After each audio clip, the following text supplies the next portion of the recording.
وَإِن تُكَلِّمَ أَخَاكَ وَأَنْتَ مُنبَسِطٌ إِلَيْهِ وَجْهَكَ إِنَّ ذَلِكَ مِنَ الْمَعْرُوفِ رواه أبو داود.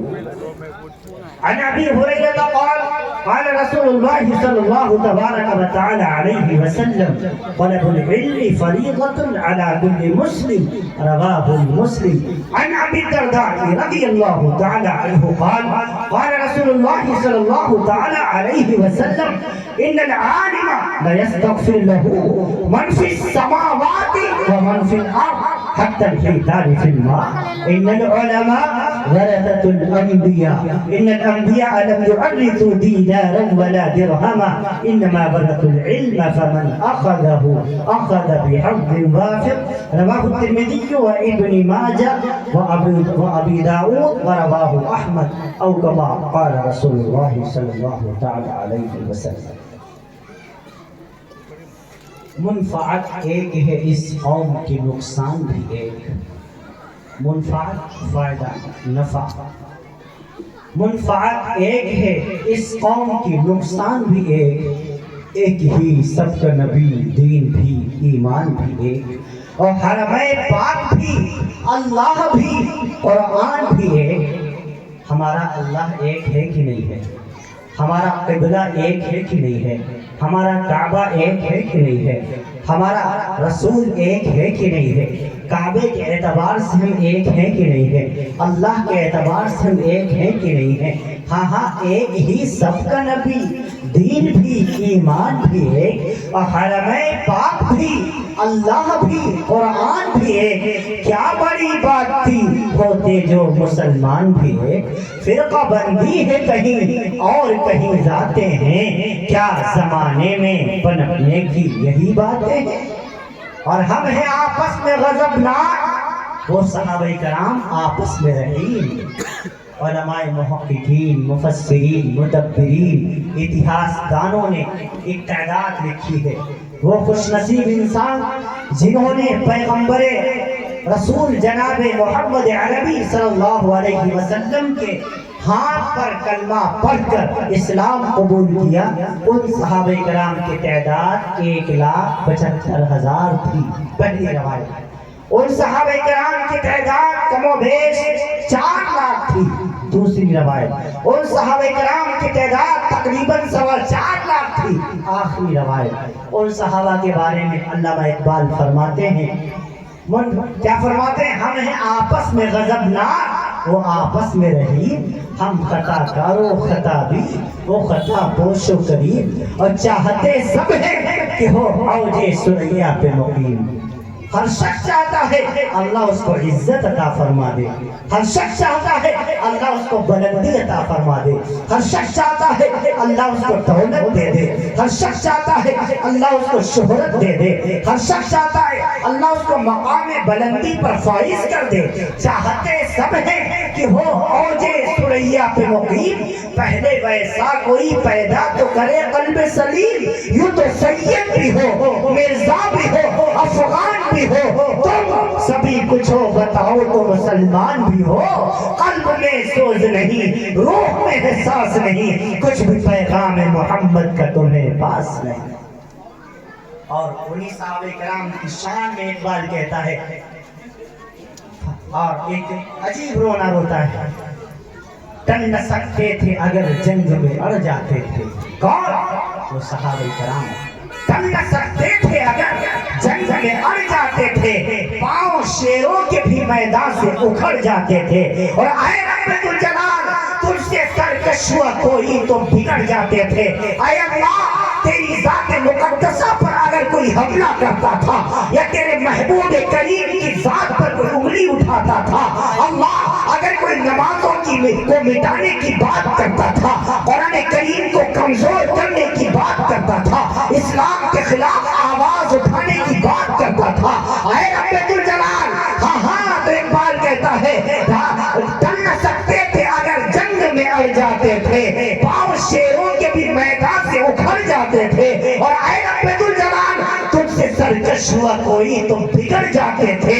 دیر کیا چیز ہے ہم توپ سے چڑھ جاتے تھے، نقش توحید کا ہر دل پہ بٹھایا ہم نے، زیر خنجر بھی یہ پیغام سنایا ہم نے، دست تو دست ہے دریا بھی نہ چھوڑے ہم نے، بحر ظلمات میں دوڑا دیے گھوڑے ہم نے۔ یہ مسلمانوں کی تاریخ ہے۔ اللہ رب العالمین کے بے انتہا فضل احسان سے آج سرزمین پیپری میں ایک بار پھر، ابھی 2 ہفتے نہیں ہوئے کہ آپ نے پھر یاد کر لیا۔ میں بہت ہی شکر گزار ہوں اپنے تمام کے تمام عزیزوں کا، خصوصاً ہمارے پردھان جی جناب ابو بکر صاحب، اللہ تعالیٰ خوب خوب ترقیات سے ہمکنار فرمائے۔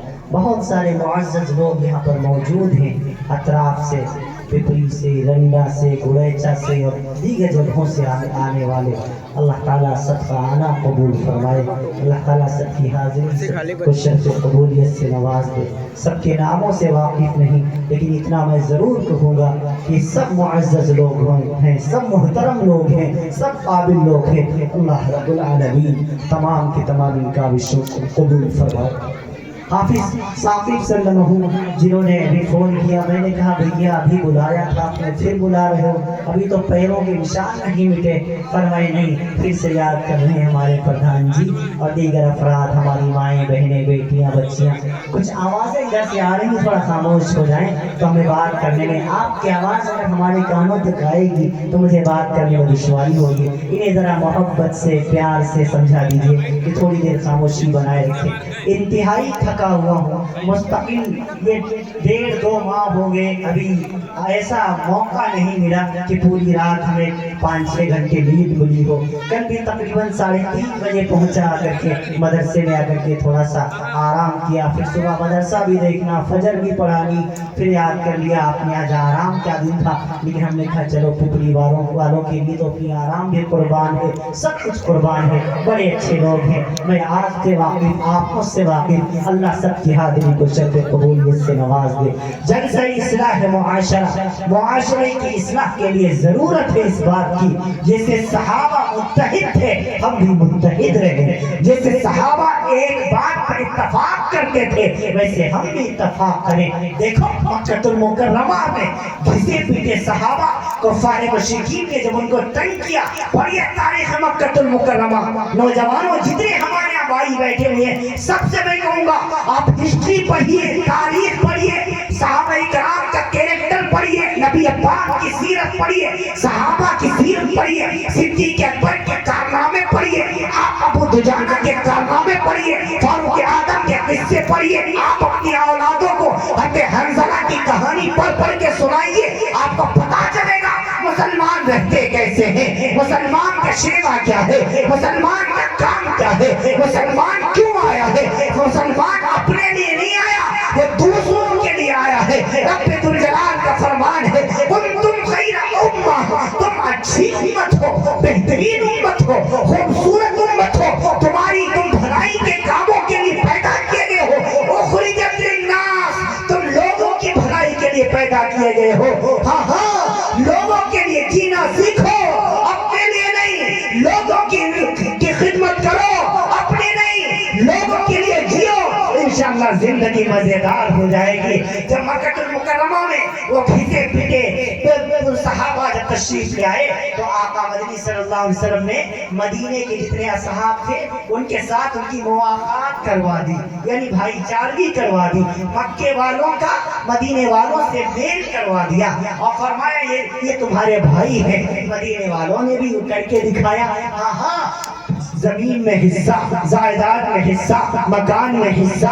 دکان میں حصہ، حتیٰ کہ ایک صحابی آئے، یا رسول اللہ صلی اللہ علیہ وسلم ہمارے 2 بیویاں ہیں، ہمارا ایک مہاجر بھائی ہے، مدینہ چھوڑ کے آیا ہے، اپنا گھر چھوڑا، بیوی چھوڑی، بچے چھوڑے، سب کچھ چھوڑا کفار کے ڈر کی وجہ سے۔ یا رسول اللہ صلی اللہ علیہ وسلم ہمارے 2 بیویاں ہیں، ہم ایک کو طلاق دے دیتے ہیں، ایک ہمارے پاس رہے گی، پھر وہ عدت گزارنے کے بعد ہمارا یہ بھائی اس سے نکاح کر لے۔ دیکھو صحابہ کرام کس محبت کے ساتھ رہتے تھے، اس بھائی چارگی کے ساتھ رہتے تھے، اس لیے اللہ نے فرمایا انما المؤمنون اخوہ، اے مسلمانوں تم کو حکم دیتا ہے اللہ رب العالمین کہ آپس میں تم محبت میں رہا کرو، ہر ایک کے ساتھ تعلقات قائم کیا کرو، اس نفرتوں کو شریعت نے پسند ہی نہیں کیا.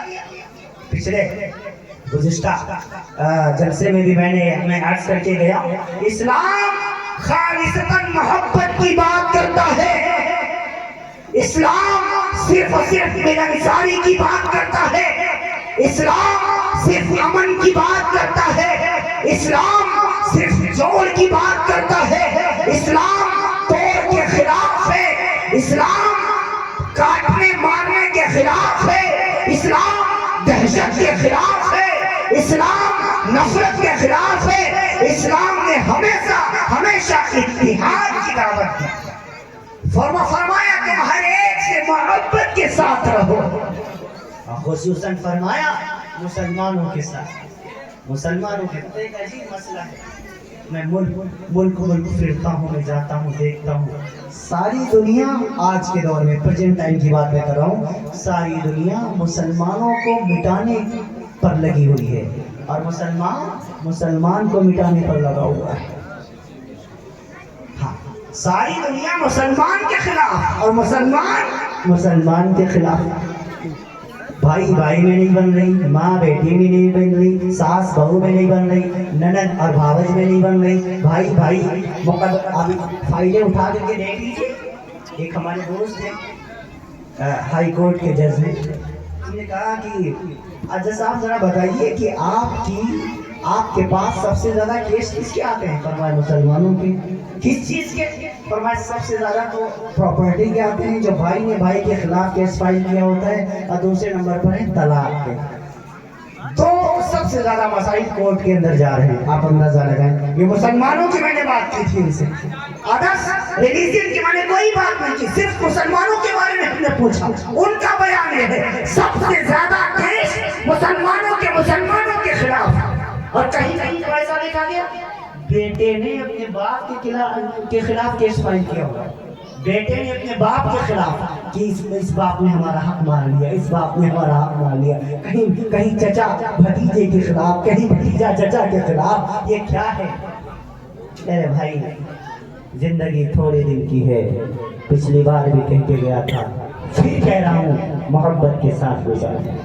نفرت میں کچھ نہیں رکھا ہے. نفرت کرنے والے قبروں میں پڑے ہوئے ہیں, جاؤ جا کر کے ان سے پوچھو. ظالم بن کے نہ رہنا, مظلوم بن کے مر جانا, لیکن ظالم بن کر زندہ نہ رہنا. کسی کا حق نہ مارو, کسی کا حق نہ مارو, ہر ایک کو اس کو حق دو. یہ شریعت نے تمہیں حکم دیا ہوا ہے. باپ سے فرمایا 4 بیٹے ہیں, چاروں بیٹوں کے ساتھ انصاف کا معاملہ کرو. اور ایک بات میں بڑی ذمہ داری کے ساتھ کہا کرتا ہوں, ایک سب سوسائٹی کے لیے, بہتر سماج کے لیے اور صاف ستھرے معاشرے کے لیے انصاف کا ہونا ضروری ہے. جب انصاف اٹھ جاتا ہے تب بدامنی آتی ہے. جب انصاف چلا جاتا ہے تو آپس میں جھگڑے ہوتے ہیں. جب انصاف کا گلا گھٹتا ہے تب ملک کا ماحول اور ملک کی ہوا خراب ہوتی ہے. اس وقت جو ہمارے ملک کے جو حالات ہیں, اتنی نفرتوں کا جو بازار گرم ہے, سب سے بڑی اس کی وجہ یہ ہے کہ انصاف کا گلا گھوٹا گیا ہے. عدالتوں سے انصاف اٹھ چکا ہے, ایوانوں سے انصاف ختم ہو چکا ہے. ہاں, کسی کی ذات پر بھروسہ نہیں رہا, نہ عدالتوں پر بھروسہ رہا, نہ تھانے پولیس میں کوئی بھروسہ رہا, نہ حکومتوں سے کوئی بھروسہ رہا. صرف ایک رب الجلال کی ذات پر بھروسہ, کسی پر بھروسہ نہیں. ملک کے حالات دیکھیے ہر جگہ. ابھی سنبھل میں تازہ معاملہ, پھر کچھ معاملہ بھی پھر گرما گیا. مسلم بہت علاقے کے اندر مندر. ارے بابا, اگر ختم کرنا ہوتا تو اس کی ایک اینٹ آپ کو نہ ملتی. یہ مسلمانوں کی سبھیتا تھی, یہ سشیلتا تھی, یہ سہسلتا تھی کہ ان کے درمیان میں رہتے ہوئے بھی آج وہ 42-43 سال پہلے پرانا پہلا مندر جس میں تالا 42 سال پہلے لگا دیا گیا تھا, آج بھی اس میں مورتیاں موجود ہیں. آج بھی اس کی اینٹ سلامت ہے. آج بھی اس کے اندر کوئی اس کو ڈیمیج نہیں کیا گیا. یہ اس بات کی پہلی دلیل ہے ملک کا مسلمان تمام کے تمام دھرموں کا پورے طور پر آدر اور سمان کرتا ہے. یہ اس بات کی دلیل. آج اور ہمارے مکھی منتری جی پارلیمنٹ میں کھڑے ہو کر کے علول جلول بیان دے رہے ہیں. آپ دیکھیں اقبال کا ترانہ پڑھ کے سنا رہے ہیں ہمیں. اللہ کا شکر ہے اقبال انہیں یاد تو آیا ہے. یہ اقبال ہی ہے جس نے ہمارے چیف منسٹر صاحب کو بھی یاد دلا دی. ہاں دیکھو ہم نے یہ کہا تھا سارے جہاں سے اچھا ہندوستان ہمارا.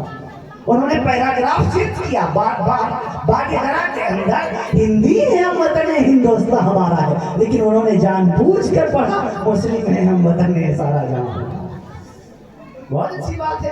آپ پارلیمنٹ سے وہ میسج دے رہے ہیں. جب ہمارے یہاں ہم منچوں سے بھول گئے, ہمارے نوجوان بھول گئے, دیکھو اللہ تعالیٰ غیروں کی زبان پر ترانہ جاری کروا رہا ہے. میں عرض کر دوں آپ سے ایسے معاملات ہمارے ملک کے اندر اللہ تعالیٰ ہمارے ملک کی فضا کو خوشگوار بنائے. آمین کہہ دیجیے. الحمدللہ ہم جس علاقے میں رہتے ہیں اللہ کا فضل ہے, اللہ کا شکر ہے, امن ہمارے یہاں شانتی ہے, اللہ کا فضل ہے. ہم سب ہندو مسلم میں کوئی بھی بھید بھاؤ نہیں کرتے الحمدللہ. لیکن ایسے معاملات کیوں پیدا کیے جاتے ہیں کہ حکومتوں سے وشواس اٹھ جاتا ہے؟ ایسے بیانات کیوں جاری کیے جاتے ہیں کہ پارلیمنٹ اور عدالتوں سے پورے طور پر بھروسہ اٹھ جاتا ہے؟ ایسے قانون کیوں بنائے جاتے ہیں جس سے حکومت کے بارے میں شک شبہات پیدا ہوتے ہیں؟ جتنا یہ ملک آپ کا ہے اتنا ہی یہ ملک ہمارا ہے. ہمارے بڑوں نے بھی بڑی قربانیاں دی. ہر موقع پر ہمیں سے پوچھا گیا, ابھی بنگلور میں تھا ابھی دو تین ہفتے پر, تو ایئرپورٹ پر میں بھی ایئرپورٹ سے نکلا. ہاں تو وہاں جب پہنچا تو ایئرپورٹ کے باہر میں انتظار کر رہا تھا اپنے تمام معاون کا جو ہمیں لینے کے لیے آ رہے تھے. تو ایک ہمارے پاس ایک ہمارے بڑے معزز بہترین تلک لگائے ہوئے عادت ہے, میں سب کا سمان کرتا ہوں, مجھے کسی سے کوئی بھید بھاؤ نہیں ہے. بیٹھے ہوئے آپ کہاں جا رہے ہیں, کہاں سے ہیں؟ میں نے کہا میں یو پی سے. اچھا آپ یوگ نگری سے ہیں؟ یوگ یہ نہیں, انہوں نے مجھے چھیڑنے کی کوشش کی کہ یوگی کے یہاں سے. میں نے کہا جی آپ کہاں سے؟ فرمایا میں یہی سے ہوں. اچھا کہاں جا رہے ہیں؟ میں نے کہا بس یہی آیا ہوں, کچھ لوگوں نے ہمیں دعوت دی ہے, بلایا. اچھا کاریکرم میں جا رہے ہیں؟ جی کہنے لگے اچھا کس چیز کا آپ پرچار کرتے ہیں؟ میں نے کہا میں اپنے دھرم اسلام کا پرچار کرتا ہوں, اور ہمیں سنویدھان کی آرٹیکل 26 نے ہمیں اس کی اجازت دی ہوئی ہے, 26 نے سنویدھان کی دھارا نے ہمیں اجازت دی ہے کہ ہم اپنے دھرم کا کوئی بھی مذہب اپنے دھرم کا پرچار کھلے عام کر سکتا ہے. تو کہنے لگے کوئی فائدہ نہیں. انہوں نے مجھ سے کہا کوئی فائدہ نہیں. میں نے کہا کیوں؟ کہا اسلام کے دن بہت تھوڑے ہیں, ابھی پھر اسلام چلا جائے گا. تو میں نے ان سے کہا, انہوں نے مجھے چھیڑنے کی کوشش کی, میں نے کچھ نہیں کہا. چند لفظوں میں نے جواب دیا. میں نے ان سے کہا پنڈت جی آپ کا سپنا اچھا ہے, اور کچھ نہیں کہا, صرف اتنا کہا کہ آپ کا خواب اچھا ہے. تو کہنے لگے کیا مطلب؟ میں نے کہا مطلب یہ ہے یہی خواب آج سے پہلے انگریزوں نے بھی دیکھا تھا. ہاں 1789 کا میدان بنگال اس بات کی گواہی دیتا ہے جب ہمارے قرآن کریم کے 2 لاکھ قرآن کریم کے نسخوں کو جلا کر کے دریائے دجلہ میں بہایا گیا تھا, اور اعلان کیا تھا ان گوری چمڑی والوں نے کہ اب ہندوستان سے اسلام ختم کر دیا جائے گا, مسلمان ختم ہو جائے گا. وقت کے علماء نے کہا تھا اے گولی چمڑی والوں, تم پر تم کاغذ پر لکھے ہوئے قرآن کو تم مٹا سکتے ہو, لیکن ان سینوں کا کیا کرو گے جن سینوں میں رب نے قرآن کو محفوظ کر دیا ہے؟ تم ان سینوں کو کیا ختم کر پاؤ گے؟ اسلام, ہم نے کہا اسلام مٹنے والا نہیں ہے.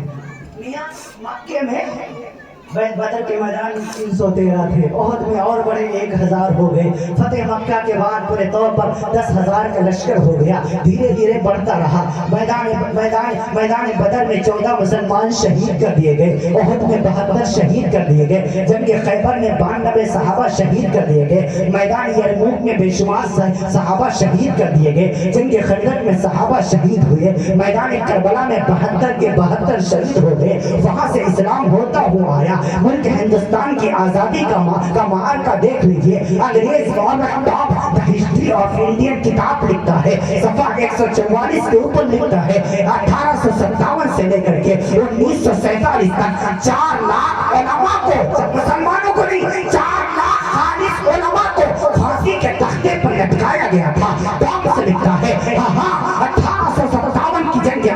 ہے پورے طور پر جب مسلمانوں کو دہلی کی چاندنی چوک سے پاکستان کی پشاور کی جامع مسجد تک کوئی ایسا درخت نہیں تھا جس پر پورے طور پر پھانسی جس پر انگریز مسلمانوں میں علماء کی لاشوں کو نہ لٹکایا گیا ہو. ڈاؤن لکھتا ہے پاکستان کی لال مسجد جس میں انگریزوں نے پھانسی کا پھندا بنایا تھا ایک ایک دن میں 400 علماء کو پھانسی دی جاتی تھی. ڈاؤن لکھتا ہے ہاں مسلمانوں کو علماء کو سور کی کھال کی بنے ہوئے بوروں میں بند کر کے دریا میں ڈالا گیا تھا اوپر سے گولیوں سے نشانہ بنایا گیا تھا. ڈاؤن لکھتا ہے مسلمانوں کو گولیوں سے بھونا گیا تھا. ڈاؤن لکھتا ہے جلیانوالہ باغ میں 400 مسلمانوں کو اکٹھا شہید کیا گیا تھا. ڈاؤن لکھتا ہے مسلمانوں کی عورتوں کی عزتیں لوٹی گئی تھی. ڈاؤن کہتا ہے مسلمانوں کے بچوں کو گاجر مولی کی طرح کاٹا گیا تھا. خود ڈاؤن لکھتا ہے اگر 1857 سے 1947 تک مسلمان اس جنگ آزادی میں حصہ نہ لیتے کبھی یہ ملک انگریزوں کے پنجوں سے آزاد نہ ہوتا. یہ مسلمانوں کی قربانیاں ہم نے اپنی تاریخ بھلا دی ہے. ہم بھول گئے ہیں کون ہے امت مجاہد جس نے سب سے پہلے انگریزوں کے خلاف فتویٰ دیا. شاہ ولی اللہ محدث دہلوی رحمت اللہ تعالی علیہ ہمارے یوپی میں سب سے پہلے انگریزوں کے خلاف فتویٰ دینے والا شیخ الاسلام حسین احمد مدنی رحمت اللہ تعالی علیہ فتویٰ دیا ہے مسلمانوں انگریزوں نے تم کو غلام بنا لیا ہے. آج کے بعد مسلمانوں کو انگریزوں کی فوج میں بھرتی ہونا حرام ہے. انگریزوں کی نیند حرام ہو گئی. مولانا کا ڈھونڈا جا رہا ہے. حضرت مولانا دیوبند سے دہلی چلے آئے. ساتھ میں مفتی کفایت اللہ دہلوی ہیں. حضرت علامہ تھانے سری رحمت اللہ تعالی علیہ ہیں. آخر 3 دن جب گزر گئے حسین احمد مدنی باہر نکل آئے. مولانا کفایت اللہ دہلوی نے کہا حضرت باہر مت نکلیے انگریز پاگل کتوں کی طرح آپ کو ڈھونڈ رہے ہیں پکڑ کے پھانسی کے تخت پر لٹکا دیں گے. مولانا نے فرمایا حضرت حسین احمد مدنی رحمۃ اللہ نے فرمایا مولانا 3 دن سے زیادہ دشمن کے ڈر سے چھپے رہنے کی شریعت میں اجازت نہیں ہے. کہا کیوں؟ کہا اللہ کے رسول بھی غار ثور میں 3 دن چھپے تھے. چوتھے دن وہاں سے قیام فرما دیا تھا. مدینہ المنورہ روانہ ہو گئے تھے ہجرت کی رات ہجرت کے موقع پر. فرمایا اب میں چھپنے والوں میں سے نہیں ہوں. بالآخر مولانا حسین احمد مدنی کو دہلی سے گرفتار کر لیا گیا. انگریز جج کی عدالت میں پیش کیا گیا. انگریز جج نے کہا حسین احمد کیا تو نے یہ فتویٰ دیا ہے کہ مسلمانوں کو انگریزوں کی فوج میں بھرتی ہونا حرام ہے مسلمانوں کے خلاف جہاد فرض ہے؟ مولانا حسین احمد مدنی رحمت اللہ علیہ نے فرمایا دیا تھا کیا ہوتا ہے دیا تھا دیتا ہوں اور جب تک زندہ رہوں گا یہی فتویٰ دیتا ہوں. تم ہمارے ملک کے وفادار نہیں ہو. تو انگریز جج نے کہا جانتے ہو اس کی سزا کیا ہے اس کی سزا کیا ہے؟ تو حسین احمد مدنی رحمۃ اللہ نے فرمایا سزا دینا تیرا کام ہے سزا کو بھگتنا میرا کام ہے. تو کہا اس کی سزا موت ہے پھانسی ہے.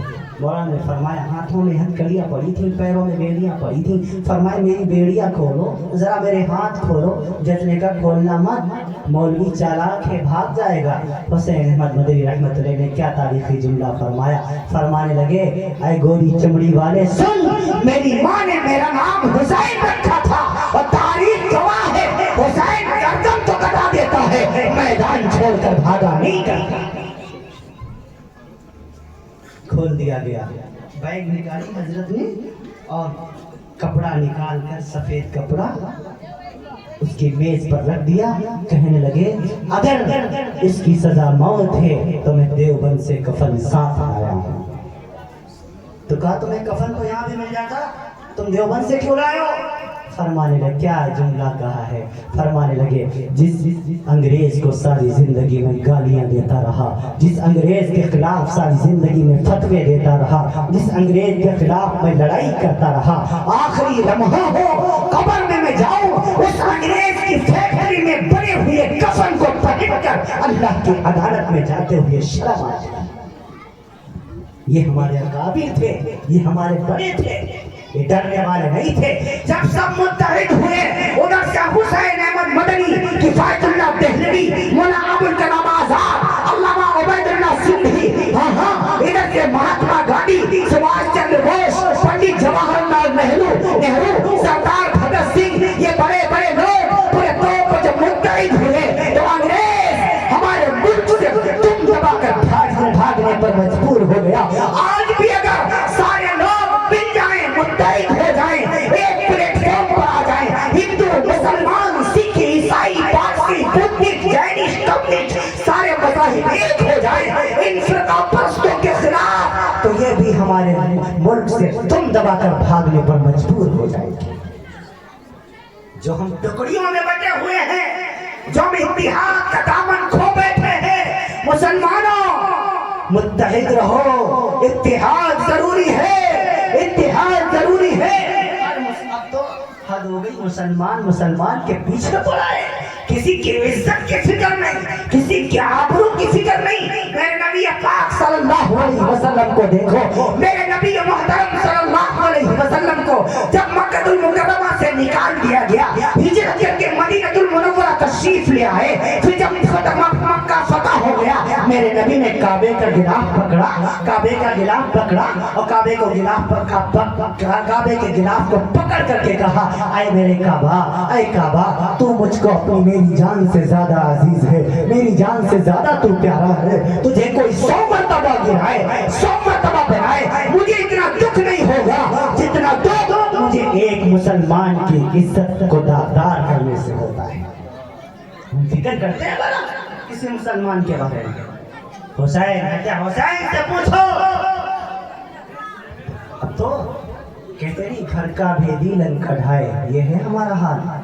حسین سے پوچھو, خاندان قربان کر دیا, اتحاد کو ٹوٹنے نہیں دیا. خاندان کو قربان کر دیا, بیوی بیوہ بنا دی, بچے یتیم بنا دیے, گھر بار سب کچھ مٹا دیا, لیکن اتحاد کو آنچ نہیں آئی.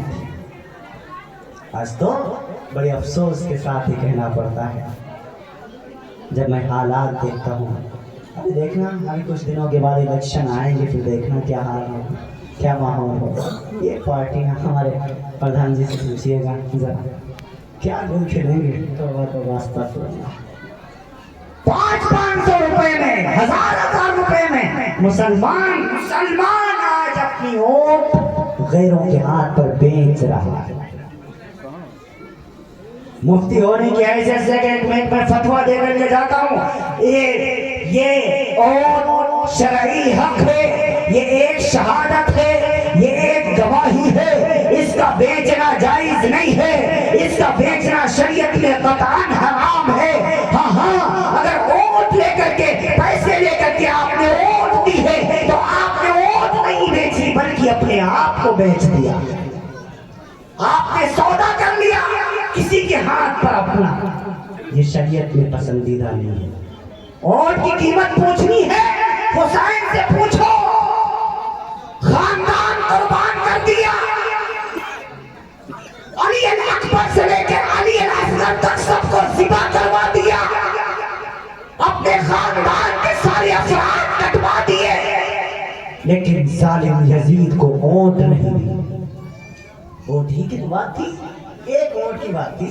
حضرت حسین مدینہ نے تو مان لیا تھا, شام والوں نے بھی مان لیا تھا, مکے کے اکثر لوگوں نے مان لیا تھا, کبار صحابہ کرام نے بھی پھر مجبوراً اس کے ہاتھ پر بیعت کر لی تھی, لیکن حضرت حسین نے ووٹ نہیں دی. حضرت حسین ہی کی تو بات تھی. بعض لوگ کہتے ہیں حضرت حسین تخت کے بھوکے, حکومت کے بھوکے تھے. میں کہتا ہوں نہیں, حکومت کے بھوکے نہیں تھے. حضرت حسین آگے آنے والی امت کو سمجھانا چاہتے تھے, ایک دور آئے گا جب لوگ اپنا زمین بیچ دیا کریں گے, اپنی ووٹوں کا سودا کریں گے, اپنے مسلمان کے ساتھ غداری کریں گے, بھائی کے خلاف ہو جائے گا, چچا کے خلاف ہو جائے گا, باپ بیٹے کے خلاف ہو جائے گا, خاندان میں ٹکراؤ پیدا ہو جائیں گے. حضرت حسین پیغام دینا چاہتے ہیں, جب یہ نوبت آ جائے ایسے وقت میں سب کچھ قربان کر دینا, لیکن اپنی ووٹ کا سودا نہ کرنا. حضرت حسین بتانا چاہتے تھے اتحاد ضروری ہے. کوئی قوم اس وقت تک ترقی نہیں کر سکتی جب تک وہ اتحاد کے دامن کو مضبوطی سے نہ پکڑ لے. ہر چیز میں ہم زیرو ہیں. ذرا سا ہم دیکھیں تو صحیح, پڑھائی میں ہمارا کیا پرسنٹیج ہے بھائی؟ کتنے مسلمانوں میں آئی ایس ہیں, کتنے آئی پی ایس ہیں, کتنے پورے طور پر بیرسٹر ہیں, کتنے ڈاکٹر ہیں, آپ کو خوب معلوم ہے کتنے. 0.5% تو میں نہیں نظر آئی. میں اپنے خطے کے, اپنے یو پی کی ضلع لکھیم پور اور ضلع سیتاپور کی بھی بات کر رہا ہوں. آگے کس چیز میں ہے؟ لڑنے میں, جھگڑنے میں, انتشار میں, اختلاف میں. اے میرے بھائی, اس سے اپنے آپ کو روکے رکھو, اس سے اپنے آپ کو بچاؤ. اس سے امت ٹوٹتی ہے اور اس کی ایک بڑی وجہ یہ ہے صحیح علم ہم تک نہیں پہنچا. اے میرے بھائی, صحیح علم حاصل کرو, خود بھی اور اپنی اولادوں کو بھی نیک بناؤ. خود بھی نیک بنو, اپنی اولادوں کو بھی نیک بناؤ. حلال خود بھی کھاؤ, اپنی اولاد کو بھی حلال کھلاؤ. خبردار حرام کا لقمہ اپنی اولادوں کو مت کھلانا.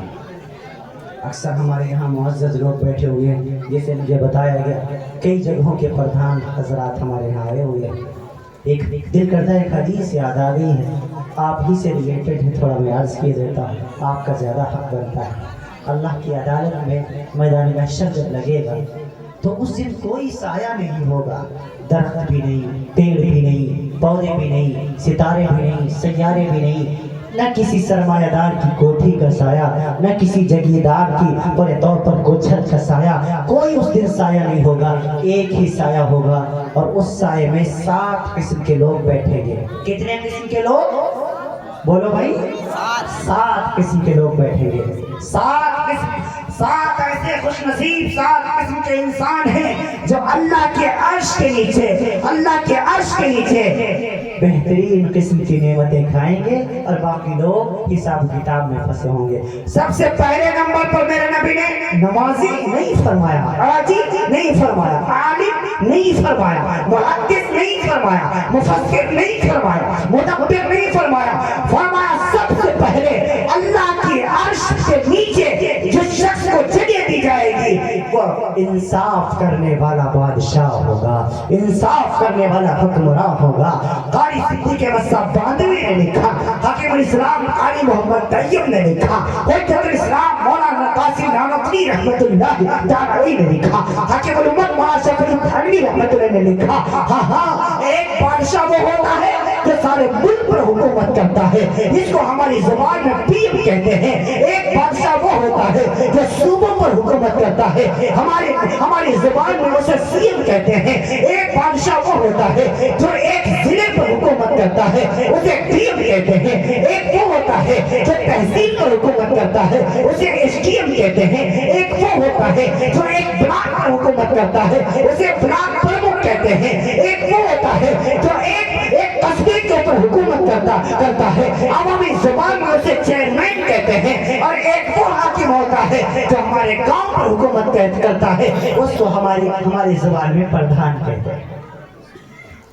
فرمایا اگر یہ سارے لوگ انصاف سے کام لیں, اگر یہ سب انصاف سے کام کریں, کسی کے ساتھ ناانصافی نہ کریں, تو انشاءاللہ اللہ رب العالمین انہیں عالموں سے پہلے, حافظوں سے پہلے, قاریوں سے پہلے, مفتیوں سے پہلے اللہ تعالیٰ عرش کے نیچے جگہ عطا فرمائے. آپ کو اللہ تعالیٰ نے موقع عطا فرمایا ہے. بادشاہ کے انصاف کا, بادشاہ کے ظلم کا اثر اور بادشاہ کے انصاف کا اثر کھیتیوں میں بھی جاتا ہے, سبزی ترکاریوں میں بھی جاتا ہے, درخت کے پتے پتوں میں جاتا ہے, تنے تنوں میں جاتا ہے. امام فخر الدین رازی نے تفسیر کبیر میں ایک بڑا خوبصورت واقعہ نقل فرمایا, عرض کیے دیتا ہوں شاید پھر بھول جاؤں. نوشیروان ایک بادشاہ تھا, نوشیروان بادشاہ, اللہ کے رسول نے اس کی بڑی تعریف فرمائی. اس زمانے کے بادشاہ جنگلوں میں جایا کرتے تھے شکار کے لیے, تفریح کے لیے. موٹر کار ہوائی جہاز تو اس دور میں تھے نہیں, لوگ پیدل جاتے تھے یا گھوڑوں پر, اونٹ پر سوار ہو کر کے جایا کرتے تھے. بادشاہ دور نکل گیا اپنے شہر سے, قافلے سے بچھڑ گیا, تیز دھوپ تھی, تو اس نے سوچا کہیں چھاؤں مل جائے تو تھوڑا آرام کر لوں. اللہ تعالیٰ نے اسے ایک انار کے باغ میں پہنچا دیا. انار کے باغ میں پہنچا دیا. جب وہ انار کے باغ میں پہنچا تو اس نے کیا دیکھا؟ ایک نوجوان لڑکا انار کے درختوں کی رکھوالی کر رہا ہے اور اس کی جڑوں میں پانی ڈال رہا ہے. بادشاہ نے اسے بلایا, کہا نوجوان ذرا ادھر آنا, مجھے پیاس لگی ہے, تھوڑا سا پانی پلا دو. نوجوان نہیں جانتا کہ یہ بادشاہ ہمارا ہے, وہ واقف نہیں ہے کہ ہمارا بادشاہ ہے. آج اب تو نیٹ کا دور ہے, ہر کوئی بچہ جانتا ہے کہ حضرت مودی کون ہے, حضرت یوگی کون ہے, سارے لوگ جانتے ہیں. لیکن اس دور میں تو یہ ساری کی ساری سویدھائیں تھی نہیں, لہذا وہ نہیں جانتا وہ نوجوان کی ہمارا بادشاہ ہے. اس نے کہا اچھا مسافر جی ابھی پانی لے کر کے آیا. کہا پانی تو ہے نہیں, ایسا کرتا ہوں انار سے جوس نکال کر آپ کو پیش کرتا ہوں. فرمایا بہت اچھا. بادشاہ کہتا ہے میں نے دیکھا نوجوان گیا ایک درخت کے پاس, اس کی ٹہنی سے ایک انار توڑا, پھر گلاس میں اس کو نچوڑا اور ایک پورا دانہ ابھی پورا نہیں ہوا تھا کہ گلاس بھر گیا رس سے, مجھے لا کر کے پیش کیا. بادشاہ نے جب پیا بہت بہترین ذائقہ, خوش رنگ ذائقہ, بہترین قسم کی اس میں مٹھاس, خوشبو بہت اچھی, رنگت بہت اچھی.